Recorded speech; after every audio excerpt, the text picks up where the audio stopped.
تو یاد رکھیے حدیث میں الفاظ ہے، اللہ کے رسول صلی اللہ علیہ وسلم نے دعا کی، اے اللہ میری امت کی صبح میں برکت دے، تو لہٰذا صبح اگر آپ کوئی کام کرتے ہیں تو ہاں وہ بابرکت وقت ہوتا ہے۔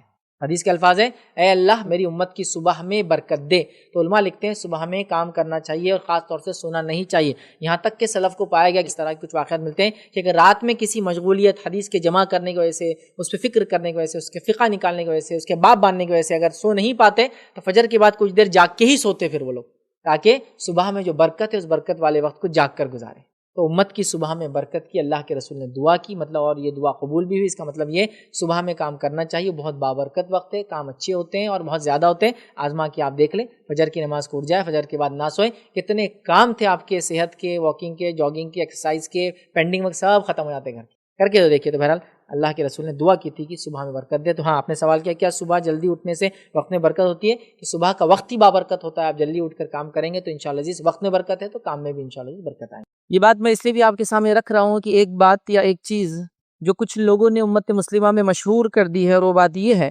کہ اگر دین پر آپ چلو گے تو ایک بدحالی زندگی گزارو گے، دین پہ اگر چلو گے تو ایک پریشان کن زندگی آپ کی ہونے والی طے ہے۔ مطلب یہ بائی ڈیفالٹ ہے، ویسے ہی ہونے والا ہے۔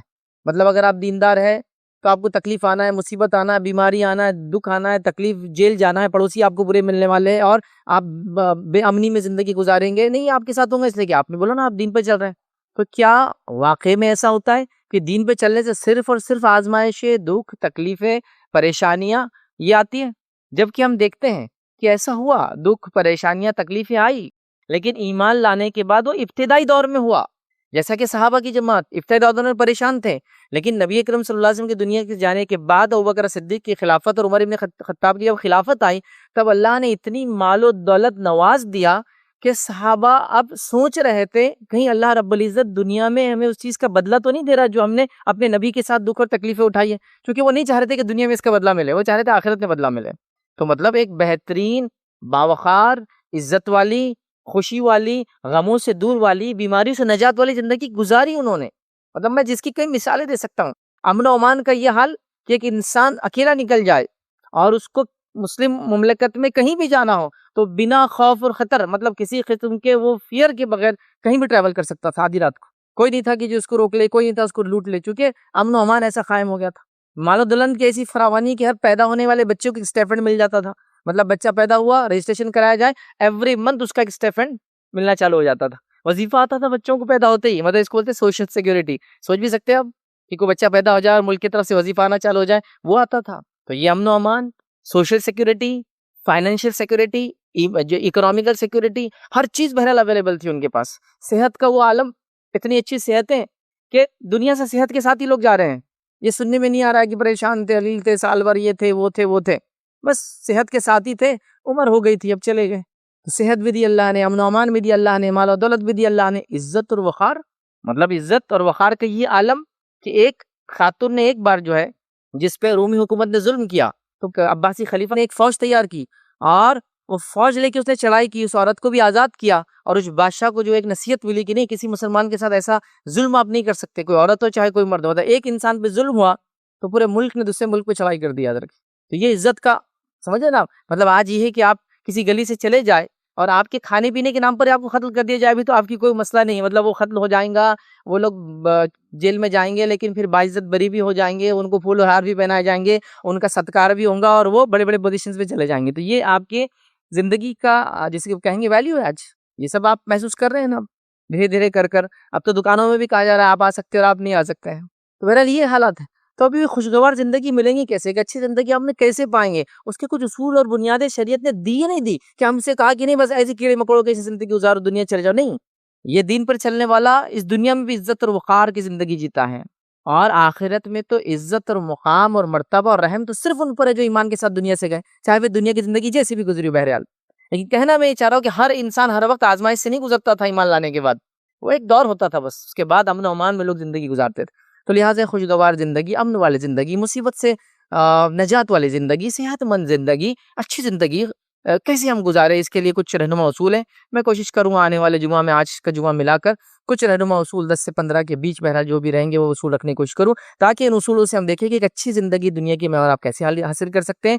شروعاتی 1-2 نکات جو ہے اس کی اہمیت کے اعتبار سے، باقی نکات آگے پیچھے بہرحال اس کو آپ آگے پیچھے کر سکتے ہیں. تو پہلا نقطہ جس نقطے کی وجہ سے ہم ایک اچھی زندگی گزار سکتے ہیں، یاد رکھیے وہ نقطہ یاد رکھیے. اس کو لینے سے پہلے یہ بتا دوں کہ دنیا میں میں اور آپ جو بھی کرتے ہیں، آپ اور میں جو کر رہے ہیں، یا کوئی نان مسلم اور مسلم جو بھی کر رہے ہیں، چور اچکے ڈاکو اور شریف لوگ جو بھی کر رہے ہیں، سب کچھ جو کوئی کر رہا ہے اس کا مقصد ہے اچھی زندگی گزارنا. ایک ڈاکو چوری کر رہا ہے، وہ سوچتا ہے چوری کرنے کی وجہ سے ایک اچھی زندگی ملیں گی، تو اچھی زندگی کے لیے. ایک آدمی شراب بیچ رہا ہے، اس لیے بیچ رہا ہے کہ اس سے کمائی ہوں گی تو اس کی اچھی زندگی ہوں گی. تو ایک آدمی نماز روزہ کر رہا ہے، اس سے اچھی زندگی. مطلب جو کچھ دنیا میں مومن اور کافر، کالا اور گورا، مرد اور عورت کر رہے ہیں، اس کا ایک ہی مقصد ہے، دنیا کی ایک سیٹسفائیڈ اور اچھی زندگی. بولتے ہیں لوگ یار عزت ہونا زندگی میں، باقی مال و دولت تو آ جائیں گے. تو اچھی زندگی کے لیے سب کچھ کیا جا رہا ہے، یہ بات تو طے ہے. تو کوئی اچھی زندگی کے لیے جب سب کچھ کیا جا رہا ہے تو کیا اچھی زندگی ہم پا رہے ہیں؟ مسلمان ہونے کے ناطے ہمارے پاس کوئی اصول ہے. تو آئیے پہلا اصول جس کو اپنانے سے ایک اچھی زندگی دنیا کی ملتی ہے اور آخرت کی تو یقیناً ہوں گی، یاد رکھیے. وہ پہلا اصول یاد رکھیے، وہ یہ ایمان اور عمل صالح. ایمان اور عمل صالح یہ پہلا اصول ہے جس کو اپنانے کے بعد دنیا کی بہترین زندگی ملتی ہے، امن و امان کی زندگی ملتی ہے، بیماریوں سے نجات والی زندگی ملتی ہے، پریشانی سے نجات والی زندگی ملتی ہے، اور ایک انسان اچھی دنیا گزارتا ہے اور آخرت میں کامیابی حاصل کرتا ہے. پہلا اصول ہے ایمان اور عمل صالح. یہ بنیادی اصول یاد رکھیں. مطلب ایمان کو چھوڑ کر، نیک اعمال کو چھوڑ کر ہم مسلمان صرف نام کہنے سے دنیا کی اچھی اور آخرت کی اچھی زندگی نہیں گزار سکتے ہیں. ہمیں ایمان کے ساتھ نیک اعمال کرنا ہوں گے، جیسے کہ نبی اکرم صلی اللہ علیہ وسلم نے بتایا. مطلب ایمان ویسے جیسے آپ صلی اللہ علیہ وسلم بتایا، عمل صالح وہ جو نبی اکرم صلی اللہ علیہ وسلم نے بتایا. چونکہ ہم ایمان کا بھی دعویٰ کر رہے ہیں، عمل صالح کا بھی دعویٰ کر رہے ہیں. ایمان بھی اپنا من مانا، عمل صالح بھی اپنے من مانے. مطلب ایمان بھی اپنے بنا لیا کہ یہ کرے تو ایمان ہے، یہ کرے تو ایمان والا نہیں ہے. اور نیک اعمال کی ہماری اپنی فہرست ہے، جس کے اندر اکثر وہ چیزیں جو بدعت اور خرافات، جس کو ہم نیکی اور اچھائی سمجھ کے کر رہے ہیں. تو لہٰذا ایمان اور عمل صالح یہ پہلا اصول ہے دنیا میں اچھی زندگی کا، اور سب سے اہم اصول ہے، اس لیے سب سے پہلے رکھ رہا ہوں اس کو. اگر ایمان نہیں اور عمل صالح نہیں ہے تو دنیا کی اچھی زندگی کوئی آدمی نہیں گزار سکتا. یاد رکھیے اللہ رب العزت، یاد رکھیے جب انسان 40 سال کی عمر گزار چکا ہوتا ہے دنیا میں، چاہے وہ کوئی بھی انسان ہو، اسے مومن اور غیر مسلم کا مطلب غیر مومن کا فرق نہیں، اللہ تعالیٰ اس کو اپنی نشانیاں دکھا دیتا ہے کہ وہ حق ہے. وہ اس کا اپنا طریقہ ہے، وہ اس کی اپنی دلیل ہے، وہ لوگوں پر ثابت کریں گے روز قیامت. ہم کو نہیں معلوم کیسے، لیکن اللہ ثابت کر دیتا ہے کہ اسلام حق ہے، ایمان ضروری ہے، وہ اللہ کا کام ہے. تو اس عمر میں آنے تک جو ایک میچورٹی کی عمر ہوتی ہے، اللہ لوگوں کو بتا دیتا ہے حقیقت کیا ہے. اور سب کو پتا، یاد رکھیے حقیقت کیا ہے. کہیں نہ کہ دل میں بات آتی ہے کہ یار حق تو یہ ہو سکتا، امن تو یہ ہو سکتا، سچا راستہ تو صرف یہی ہو سکتا ہے. خیر ہم تو مسلمان ہیں، تو بہرحال آنکھیں کھولی اس میں کہ ایمان اور نیکی کی بات ہو رہی ہے، گھر میں قرآن پڑھا جا رہا ہے، کانوں میں اذان دی جا رہی ہے، پیدا ہوتے ہیں، یہ ساری چیزیں بہرحال ٹھیک ہے. تو لہٰذا ایمان اور عمل صالح یہ سب سے اصل چیز ہے. اللہ رب العزت قرآن میں فرماتا ہے، سورہ نحل سورہ نمبر 16 آیت نمبر 97 میں اللہ فرماتا اور کہتا ہے، من عمل صالحا من ذکر او انثى وهو مؤمن فلنحيينه حیاة طیبہ وَلَنَجْزِيَنَّهُمْ أَجْرَهُمْ بِأَحْسَنِ مَا كَانُوا يَعْمَلُونَ. اللہ فرماتا اور کہتا ہے کہ جو کوئی ایمان لائے، من عمل صالحا، جو کوئی ایمان لائے، من ذکر او انثى، چاہے وہ مرد ہو چاہے عورت ہو. کیا فرماتا اللہ؟ وَهُوَ مُؤْمِنٌ، لیکن وہ ایمان والا. تو اللہ فرماتا فَلَنُحْيِيَنَّهُ حَيَاةً طَيِّبَةً، تو اس کو ہم دنیا کی بہترین زندگی عطا کرتے ہیں. جو کہ اللہ فرما رہا ہے نیک اعمال کرے، چاہے مرد ہو چاہے عورت ہو، بشرط ہے کہ وہ ایمان والا ہو. مطلب ایمان کے بعد ہی نیکی اور نیک عمل قبول ہوتے ہیں، بشرط ہے کہ ایمان والا ہو. تو ہم اس کو بہترین دنیا کی زندگی عطا کرتے ہیں. پھر اللہ نے فرمایا وَلَنَجْزِيَنَّهُمْ أَجْرَهُمْ بِأَحْسَنِ مَا كَانُوا يَعْمَلُونَ، اور پھر فرمایا زندگی عطا کرتے ہیں اور ان کے نیک اعمال کا بہترین بدلہ ضرور بھی ضرور دیں گے. یہاں دوسری بار جو بدلہ دینے کی بات ہو رہی ہے آخرت کا بدلہ ہے. تو دنیا کی بہترین زندگی دیں گے اور نیکی کا بہترین اجر دیں گے قیامت کے دن. تو جو کوئی ایمان والا ہو، نیک عمل کرتا ہو، اس سے اللہ کا وعدہ ہے دنیا کی بہترین زندگی کا، اور آخرت میں جو دنیا میں کیا اس کے بہترین بدلے کا. تو یہ پہلا اصول ہے، یاد رکھیے. تو ہمیں ایمان لانا جیسا اس کا حق یاد رکھیے. وہ کیسا ہے؟ الحمدللہ ہم پچھلے کئی جمعہ میں شرک کے تعلق سے اور جو ایمان کے خلاف چیزیں جاتی ہیں، مرتد کے تعلق سے کئی باتیں ہم نے الحمدللہ دیکھی تھی کہ وہ لوگ جو ہمیشہ جہنم میں جلیں گے، وہ لوگ جن کے اعمال برباد ہو جاتے ہیں، شرک کی حقیقت کیا ہے، توحید کیا ہے، وہ سب دیکھ چکے ہیں. تو لہٰذا ایمان لانا جیسا اس کا حق ہے، یہ پہلا اصول ہے. اس کے بعد ایک ہی آیت میں کہا کہ نیک عمل کرے ایمان کے ساتھ، تو مرد ہو چاہے عورت ہو، اللہ اس میں تمیز نہیں کرتا ہے. تو وہ دنیا کی اچھی زندگی پائیں گا، آخرت کی اچھی زندگی پائیں گا. اب بتائیے میں اور آپ کیا دنیا کی اچھی زندگی پا رہے ہیں؟ تو کہیں نہ کہیں اس پہلے نقطے پہ ہم کو غور کرنا ہوگا. کہیں ایمان میں تو کوئی مسئلہ نہیں ہے، کہیں ایمان کی خلاف ورزی تو ہم نہیں کر رہے ہیں، کہ ایسا تو نہیں ایمان کا دعویٰ تو کرے لیکن عمل صالح میں کوئی کمزوری آ گئی، نیکیاں جو کرنا چاہیے تھا ایمان کے بعد، جیسے کہ ایمان لانے کے بعد نماز، روزہ، زکوٰۃ، حج، اچھائی کو حکم دینا، برائی سے روکنا، حلال کھانا، حرام سے بچنا، اور ایک فہرست لمبی چلتے رہتی ہے، لوگوں کے اچھے سلوک سے پیش آنا، پڑوس سے اچھا سلوک کرنا، والدین کی خدمت کرنا، رشتہ داروں کا حق ادا کرنا، مسکین وغیرہ، یہ سب چیزیں آتی ہیں. تو ہم اگر ایمان لا رہے ہیں تو نیک اعمال کی طرف ہم بڑھیں، اور اگر ایمان میں درست کی نہیں ہے تو ایمان کو جاننے کی ہم کوشش کریں، جس کے تعلق سے الحمدللہ کئی کتابیں موجود ہیں جس کے اندر ایمان کیا ہوتا ہے، ایمان کی کتنی شاخیں ہیں، ایمان کی افضل اور مفضل شاخیں کیا ہیں، اس کو کیسے سمجھا جائے گا، یہ سب چیزیں موجود ہیں. یاد رکھیں. تو اگر دنیا کی اچھی زندگی میں اور آپ چاہ رہے ہیں یاد رکھیں تو یہ پوائنٹ سب سے پہلا یاد رکھیں. تھوڑا غور کریں، آپ تھوڑا غور کریں کہ ہم لوگ ایمان لانے کا دعویٰ کرتے ہیں تو ایمان کچھ چیزوں سے اظہار ہوتا ہے. یاد رکھیں کچھ چیزوں سے دکھتا بھی. یاد رکھیں ہر چیز سے نہیں دیکھ سکتے لیکن کچھ چیزوں سے دکھتا بھی. یاد رکھیں جیسے مثال کے طور پہ ایک آدمی ایمان کی بات کرے تو ظاہر سی بات ہے دوسری چیز ہے کہ لوگ اس کو نمازی پائے. دیکھتے ہیں نا. اب آپ ایک مثال لے لیجیے، جمعہ کا دن ہے، جمعہ کے دن ہر تقریباً اب لاک ڈاؤن کے بعد سے تو ہر مسجد میں جمعہ ہو رہا ہے. تو لاک ڈاؤن میں کیا ہوگا، جو مسجد میں جمعہ نہیں بھی ہوتا تھا کیونکہ اب جانے کا مسئلہ تھا تو لوگوں نے وہیں محلے کی مسجدوں میں سے شروع کر دیا. ہر جگہ جمعہ ہوتا ہے، ہر مسجد جمعہ میں فل ہے. فل کیا، اوور فلو ہے. اوور فلو جاری نا، سڑکوں پہ پڑھ لے رہے ہیں، چھتوں پہ پڑھ لے رہے ہیں، ادھر پڑھ لے رہے ہیں، ادھر پڑھ لے رہے ہیں. ایکسٹینشن ہو جا رہا ہے، مطلب اس دن کے تک مطلب اتنی مسلمان آبادی ہے، اتنی پاپولیشن ہے کہ مسجد اگر سب پڑھے جمعہ تو نہیں پڑتی ہے. اور اگر آپ کو پیک دیکھنا ہے نماز کا، پیک جو سب سے زیادہ لوگ پڑھتے تو میرے اعتبار سے میرا غلط بھی ہو سکتا ہے، وہ ہے جمعہ جو رمضان کا آخری جمعہ ہوتا ہے. سب سے زیادہ لوگ اس میں نماز پڑھتے ہیں، پیک ہے وہ. تو اتنے مسلمان تو کم از کم ہے، لیکن اس دن بھی پورے لوگ نہیں پڑھتے ہیں، یہ بات میں دعوے سے کہہ سکتا ہوں. تو وہ پیک ہے، تو اتنے مسلمان تو موجود ہے. اس کا مطلب تو اگر ایمان کا دعویٰ کرے تو پھر عمل صالح غائب ہے نا. دوسری چیز کیا آ جاتی ہے ایمان کے بعد؟ نماز. چونکہ جہاں بھی ایمان کا تذکرہ آئے گا اس کے بعد نماز کا تذکرہ آئے گا. اور علماء نے کہ کئی فتاوی موجود ہے جو لکھتے ہیں ایمان کے بعد جو نماز قائم کرتا ہے اس کی دیگر عبادتیں قبول ہوتی ہے، ورنہ دیگر عبادتیں قبول نہیں ہوتی ہیں. جیسے کہ روزہ، حج، زکوٰۃ تب ہوں گی جب وہ نمازی بھی ہو ساتھ میں. بڑے جیسے بچوں کا بولتے ہیں ارے نماز پڑھو گے، روزہ رکھ کے کیا فائدہ تمہارا. صحیح بات ہے، نماز بیٹے قائم کرو، اس کے بعد روزے کا عمل بھی ملے گا، زکوٰۃ کا بھی اجر ملے گا، اور تمام نیکیوں کا ملے گا. کنڈیشن لگاتے علماء، یہ دو چیزیں بڑی اہم ہیں. یاد رکھیں. تو لہٰذا ہم ایمان کی بات کریں تو کچھ چیزوں سے ظاہر ہونا چاہیے وہ، لیکن ہم دیکھ رہے ہیں ہماری زندگی اس سے خالی ہے. تو لہٰذا پہلی چیز یاد رکھیے وہ ہے ایمان لائے اور نیک اعمال کریں. اور مختلف چیزیں یاد رکھیے نیک اعمال کے اندر جو بھی ہوتی ہے یاد رکھیے وہ کرے، جس میں نماز ہے، روزہ ہے، زکوٰۃ ہے، حج ہے، اور دیگر باتیں جو میں نے آپ سے کہی تمام چیزیں اس کے اندر شامل ہے. اگر ہم ایمان نہیں لائے جیسا اس کا حق ہے تو دنیا کی ایک اچھی زندگی تو ہو ہی نہیں سکتی، اور آخرت میں نجات تو بھول ہی جائیے پھر. اس لیے کہ ایمان میں جس کی گڑبڑ ہو جائے، خلل ہو جائے، کمزوری آ جائے، بگاڑ آ جائے، اس کے لیے نجات نہیں ہے، اس کے لیے کوئی سکسیس نہیں ہے اس دنیا اور آخرت میں. ہاں دنیاوی اعتبار سے کبھی کوئی دنیا کے سٹینڈرڈز پہ ہو سکتا ہے، آپ بولے کہ یار ایمان والا تو نہیں تھا لیکن اچھی زندگی گزار لیا، کہ دولت تھی، مال تھا، بھی بچے تھے، سب کچھ تھا، لیکن یہ آخرت میں نجات کا ذریعہ نہیں بننے والا، یہ دنیا میں رہ جانے والے. یاد رکھیں تو آخرت میں نجات کے لیے ایمان صحیح ہونا ہمارے لیے ضروری ہے. لہٰذا ہم یاد رکھیں اپنی من مانی زندگی گزار کر دنیا میں امن اور امان نہیں پا سکتے، اچھی زندگی نہیں پا سکتے، اور آخرت میں نجات تو پا ہی نہیں سکتے. تو لہٰذا ہم کو سب سے پہلے کرنا ہے جس میں سب سے اول توحید پہ ہم کو قائم رہنا ہے، اور توحید کے بعد نماز، روزہ، زکوٰۃ، دیگر جو چیزیں آتی ہے اس پہ ہم کو قائم رہ کر اپنے آپ زندگیوں کو اس طرح گزارنا ہے، تبھی جا کے یاد رکھیے ہم کامیاب ہو سکتے. یاد رکھیں اسی کے ساتھ ساتھ میں یہ کہوں گا جب میں نیک عمل کی بات کر رہا ہوں تو چونکہ دونوں باتیں آیت کے اندر آئی کہ جو نیک عمل کرے چاہے مرد ہو عورت ہو وہ ہو مومن، تو نیک عمل کی بات ہو. نیک عمل وہی ہوتا ہے جو نبی اکرم صلی اللہ علیہ وسلم کے طریقے بھی کیا جائے. نیکی آپ اپنے ڈھنگ سے نہیں کر سکتے، یہ بات بھی بتانا ضروری، چونکہ لوگوں نے نیکی کے بڑے عجیب و غریب طریقے نکال دیے.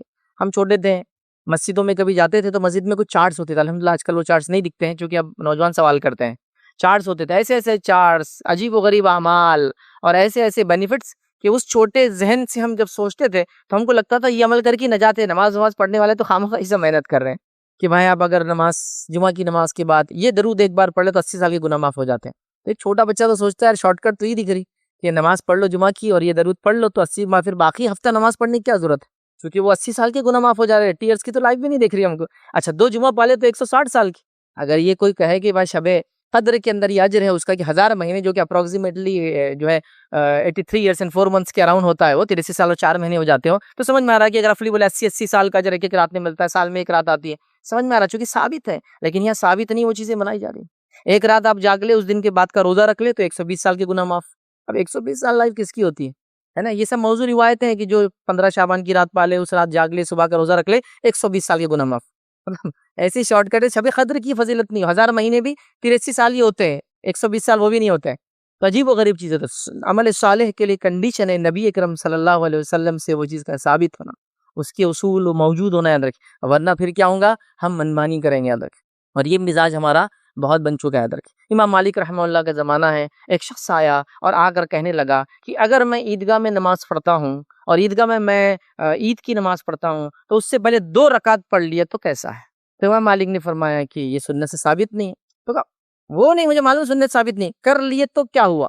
یہ بالکل ہمارے زمانے کا آدمی دکھتا ہے کہ کر لیے تو کیا ہوا سوال رہتا ہے, مطلب بھائی یہ بات ثابت نہیں, کر لیے تو مطلب ہر بار وہ کر لیے تو کر رہتا, کر لیے تو کیا نمازی تو ہے. تو وہ بھی 2 رکعت پڑھنا چاہتا تھا. عیدگاہ میں اللہ کے رسول صلی اللہ علیہ وسلم نماز نہیں پڑھتے. ہاں کوئی شخص عید کی نماز کے لیے مسجد میں آئے اور مسجد میں تحیۃ المسجد پڑھنا چاہے تو ایک الگ مسئلہ ہے, کیونکہ عید کی نماز اگر مسجد میں ہو رہی ہے تو. لیکن آپ صلی اللہ علیہ وسلم زمانے میں وہ میدان میں اور کھلے علاقوں میں ہی ہوتی تھی بہرحال, تو وہاں آپ نے کبھی نہیں پڑھی. ٹھیک ہے, تو لہٰذا یہ سوال کر رہا ہے کر لیے تو کیا ہوا. تو امام مالک رحمہ اللہ نے بڑا پیارا جواب دیا. قرآن کی ایک آیت پڑھ کے سنائی, وہ آیت میں آپ کے سامنے رکھتا ہوں, سورہ نور آیت نمبر 63 کا ایک پارٹ ہے, وہ پڑھ کے سنا. انہوں نے کہا فَلْيَحْذَرِ الَّذِينَ يُخَالِفُونَ عَنْ أَمْرِهِ أَن تُصِيبَهُمْ فِتْنَةٌ أَوْ يُصِيبَهُمْ عَذَابٌ أَلِيمٌ. یہ آیت انہوں نے پڑھ کے سنائی جب اس نے یہ سوال کیا کر لیے تو کیا ہوا. ٹھیک ہے, آپ سے نہیں کیا لیکن میں کر لوں تو انہوں نے یہ آیت پڑھی. حالانکہ نماز کا سوال تھا, اس کا ترجمہ ہے لہٰذا جو لوگ اس رسول کے حکم کی مخالفت کرتے ہیں, کیونکہ رسول نے وہ کام نہیں کیا, نماز پڑھی 2 رکعت عید سے پہلے, تو لہٰذا جو لوگ رسول اللہ صلی اللہ علیہ وسلم کی مخالفت, حکم کی مخالفت کرتے ہیں, انہیں اس بات سے ڈرنا چاہیے کہ کہیں وہ کسی مصیبت میں گرفتار نہ ہو جائے اور کہیں ان کو کوئی دردناک عذاب آ کر نہ پکڑ لے. جو اس نبی کی مخالفت کریں گا کوئی مصیبت نہ آ جائے یا کوئی دردناک عذاب نہ آ جائے, انہیں ڈرنا چاہیے. تو امام مالک نے آیت پڑھ کے اس کو سنا دی, اس کی عقل ٹھکانے آ گئی, وہ چلا گیا. تو آج یہی ہم کر لیے تو کیا ہوا.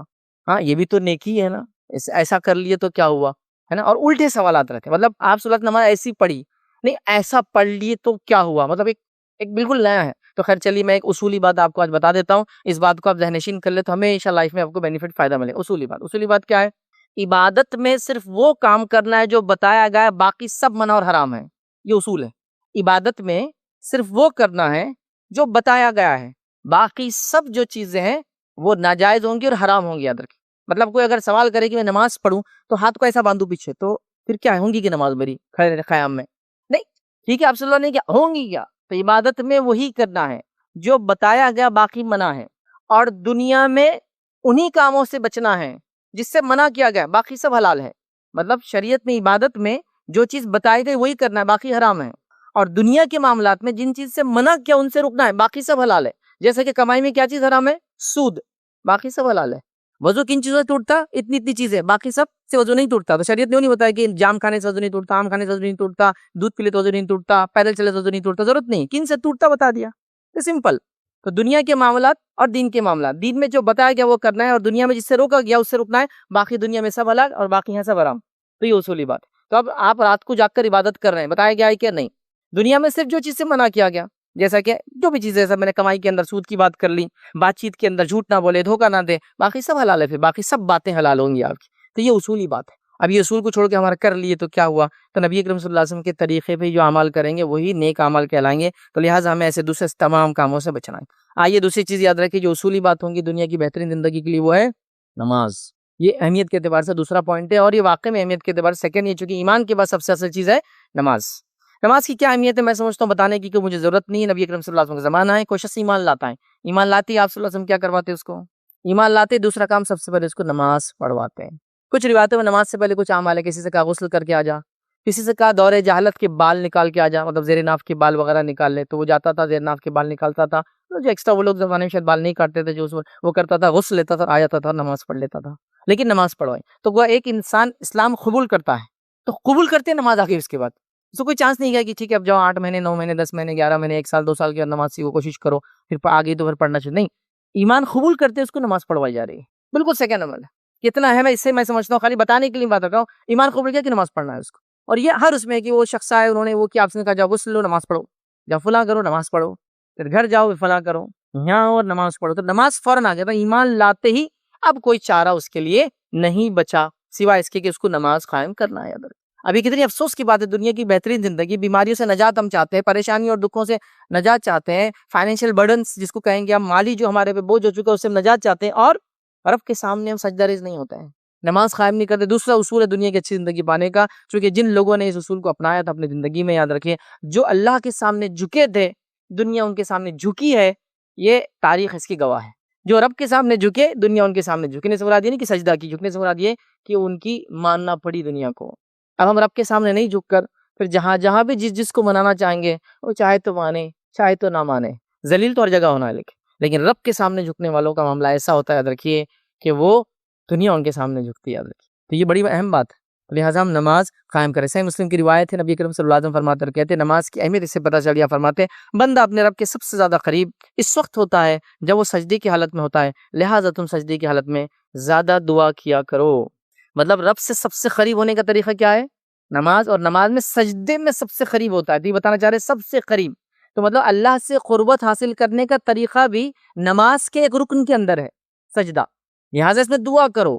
اس کا معنی یہ نہیں جو ہمارے پاس عام طور سے میں نے دیکھا لوگ نماز پڑھتے ہیں، نماز پڑھنے کے بعد ایک سجدہ کرتے ہیں اور ہاتھ یوں رکھ کے سجدہ کرتے ہیں، سجدہ ایسا کرتے ہیں نا، ہاتھ رکھے ہوں تو ہاتھ یوں رکھ کے کرتے ہیں، تو وہ بولتے ہیں دعا کا سجدہ ہے۔ دیکھا آپ نے لوگ سجدہ کرتے ہیں، یہ معنی نہیں اسے، نماز کے اندر جو سجدہ ہے اس میں دعا کیجیے، آپ تسبیحات پڑھ لیجیے جو ہے سجدے کی، اس کے بعد عربی کے اندر دعائیں کیجیے جو آپ سے ثابت ہیں۔ صرف رکوع اور سجدے میں ایک چیز منع ہے جو آپ سے منع کی، وہ یہ ہے کہ رکوع اور سجدے میں قرآنی آیتیں آپ نہیں پڑھ سکتے، یاد رکھیے۔ اللہ کے رسول نے فرمایا رکوع اور سجدے میں قرآنی آیتیں نہیں پڑھی جائیں گی، ٹھیک ہے، وہ قیام میں صرف۔ تو آپ دعائیں جو آپ سے ثابت ہے وغیرہ کر سکتے ہیں، حتیٰ کہ اگر نفل نماز آپ پڑھ رہے ہیں تو آپ علماء لکھتے ہیں اپنی زبان میں بھی دعا کر سکتے ہیں تسبیحات کی بعد سجدے کی، تو بہرحال اپنی زبان میں کیجیے، عربی والی کیجیے، کوئی مسئلہ نہیں، وہاں آپ کر سکتے ہیں۔ تو گویا اللہ سے سب سے قریب ہونے کا طریقہ بھی نماز کا ایک رکن ہی ہے، سب سے زیادہ بندہ نماز میں سجدے کی حالت میں اللہ سے قریب ہوتا ہے۔ تو لہٰذا اس سے پتہ چلا کہ اللہ سے ہم کو مانگنا ہے، اللہ کے سامنے گر گڑانا ہے، اللہ کے سامنے ہاؤبکا کرنا ہے، کوئی چیز دنیا اور آخرت کی نجات ہم چاہتے ہیں تو ہمیں نماز قائم کرنا پڑیں گے، چونکہ سجدہ نماز میں ہی آتا ہے، یہ بڑی اہم چیز ہے یاد رکھیں۔ لہٰذا اگر ہم نمازوں سے ہی دور ہے تو باقی کیسے ہم فائدہ حاصل کر سکیں گے، جبکہ اللہ رب العزت نے قرآن میں کیا فرمایا؟ شروعات میں نے خطبے کے اندر یہ آیت تلاوت کی، اللہ فرماتا ہے یا ایھا الذین آمنوا استعینوا بالصبر والصلاۃ، اے وہ لوگوں جو ایمان لائے ہو اللہ سے مدد طلب کرو صبر اور نماز کے ذریعے، ان اللہ مع الصابرین، یقینا اللہ تعالیٰ صبر کرنے والوں کے ساتھ ہے۔ تو صبر اور نماز کے ذریعے مانگنے کا حکم دیا گیا، ہم مانگ رہے ہیں تو صبر کیجیے مصیبتوں پر اور پھر نماز کے ذریعے مانگی۔ نبی اکرم صلی اللہ علیہ وسلم کو دیکھا گیا کہ آپ جب کوئی دکھ مصیبت پریشانی ہوتی تو آپ نماز کی طرف دوڑتے ہیں، یہ تو بالکل عام بات ہے، آپ نے سنی گی، اللہ کے سامنے سجدہ ریز ہو جاتے، مطلب نماز قائم کرتے۔ جب بھی سجدے کا تذکر آتا ہے اس کا صرف سجدہ نہیں، نماز کے اندر کا سجدہ مراد ہوتا، تو نماز کی طرف بڑھ جاتے، یاد رکھیے۔ اور ہمارا حال یہ ہے کہ ہم نمازوں سے غافل ہیں، یاد رکھیے۔ ہر وقت میں 5 وقت کی نماز ہمیں دی گئی، ان 5 وقت کے اندر بھی ہمارا حال یہ ہے کہ ہم کچھ نمازوں میں موجود ہے اور کچھ میں نہیں ہے، جو موجود ہے ان کا حال ہے، جو آتے ہی نہیں ان کا تو ایک الگ ہی معاملہ ہے۔ اللہ معاف کرنے والا ہے، اللہ غفور الرحیم ہے، اللہ یہ کرنے والا ہے، اللہ وہ کرنے والا ہے، اللہ دیں گا، نماز کیا ضروری ہے کیا، نہیں بھی کریں گے تو جو دینا اللہ کو تو دینا ہی ہے، فلاں، یہ سارے بہانے ہیں جو، لیکن جو تمہیں حکم دیا کرنے کا وہ چھوڑ کر باقی سب بہانے چل رہے ہیں۔ تمہیں کیا حکم دیا گیا؟ نماز قائم کرو۔ اللہ غفور الرحیم ہے، ٹھیک ہے، لیکن تم کو حکم کیا ہے؟ غفور الرحیم تب ہے جب تم یہ کر کے آؤ، تو تم کیا بول رہے ہیں؟ وہ غفور الرحیم ہے، تو لیکن اسی نے کہا کہ نماز قائم کرو، وہ پارٹ چھوڑ کے دوسرے پارٹ پہ ڈسکشن چالو ہے۔ تو اللہ کے لیے اگر دنیا کی بہترین زندگی ہم چاہتے ہیں تو ہم نمازی بن جائیں۔ خالی ایک میری بات کو سنی، ایک مثال کے طور پر سمجھنے کے لیے، خالی ایسا سمجھیے کہ قوم ہے وہ جاگتی ہے یا سو رہی ہے، دیکھو جاگتی سو رہی بول تو بستر پہ سونے والی سلیپ وہ نہیں بول رہا ہوں میں، قوم باشعور ہے، قوم سمجھدار ہے، قوم دنیا کو جانتی ہے، یہ قوم کو الو نہیں بنایا جا سکتا ہے نا، جاگ رہی اس سینس میں، تو قوم جاگ رہی ہے اور سو رہی ہے، اس کا پیمانہ اگر خالی آپ کو لگانا ہے تو آپ اندازہ لگائیے، ایک سوچیے خالی کہ ایک ایسی بستی اور ایسا علاقہ جہاں سارے مسلمان نماز پڑھتے ہیں، ہر وقت کی نماز پڑھتے ہیں، قوموں پہ کیا تصور رہیں گے ایسی قوم کا جو آدھی رات کو بھی جو ہے مسجد کی طرف جا رہی ہے، دن میں بھی مسجد کی طرف جاتی ہے، رات ہونے پر بھی مسجد کی طرف جاتی ہے، یہ قوم کے بارے میں وہ سونے والی قوم تصور بھی کر سکتے ہیں کبھی؟ وہ سمجھ جائیں گے قوم جاگ رہی ہے۔ جب یہ نمازوں میں اتنے جمع ہو جاتے دیکھو اس پہ کتنے جمع ہو سکتے ہیں، دوسروں کو بتائیے کہیں جمع نہیں ہو سکتے، جب اپنے رب کے سامنے جمع نہیں ہو سکتے دنیا میں اور کہاں جمع ہوں گے؟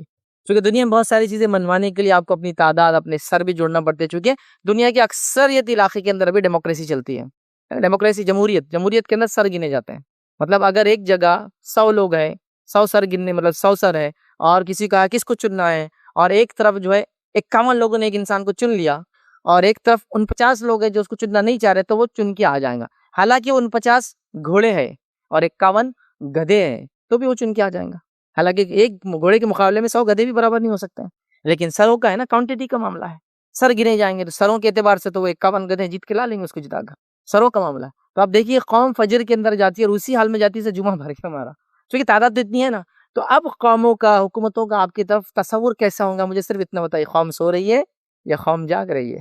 آپ کے خلاف منصوبہ بند ہونے کے لیے ان کو آپ کے خلاف کوئی کام کرنے سے پہلے 100 بار سوچنا پڑے گا۔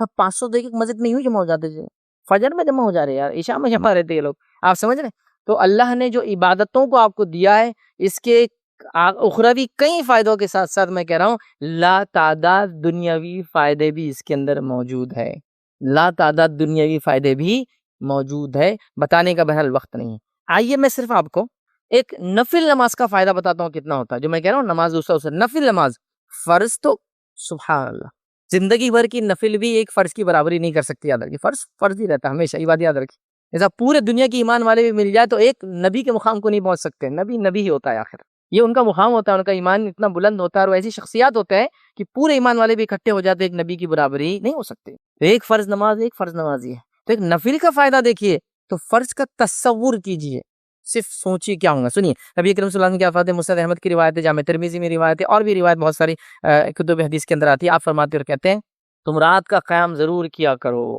رات کی نماز قیام اللیل، قیام اللیل نفل نماز یا نفل عبادتوں میں سب سے افضل عبادت ہے، مطلب عبادتوں میں جو نفل عبادتیں ہیں اس میں سب سے افضل عبادت بھی ایک نماز ہی ہے جو کہ ایک نفل نماز ہے، ٹھیک ہے۔ تو کیا فرما رہے ہیں، تم رات کا قیام ضرور کیا کرو کیونکہ یہ تم سے پہلے صلحاء کی عادت تھی، پہلا فائدہ، تم سے پہلے صلحاء کی عادت تھی، ہم سے پہلے کہ نیک لوگوں کا یہ طریقہ تھا، ظاہر سی بات ہم تو نیک لوگوں کے طریقے پہ چلنا چاہتے ہیں نا، ہم تو ان کے فالوورز ہیں نیک لوگ، تو یہ تم سے پہلے صلحاء کا طریقہ تھا، پہلا فائدہ۔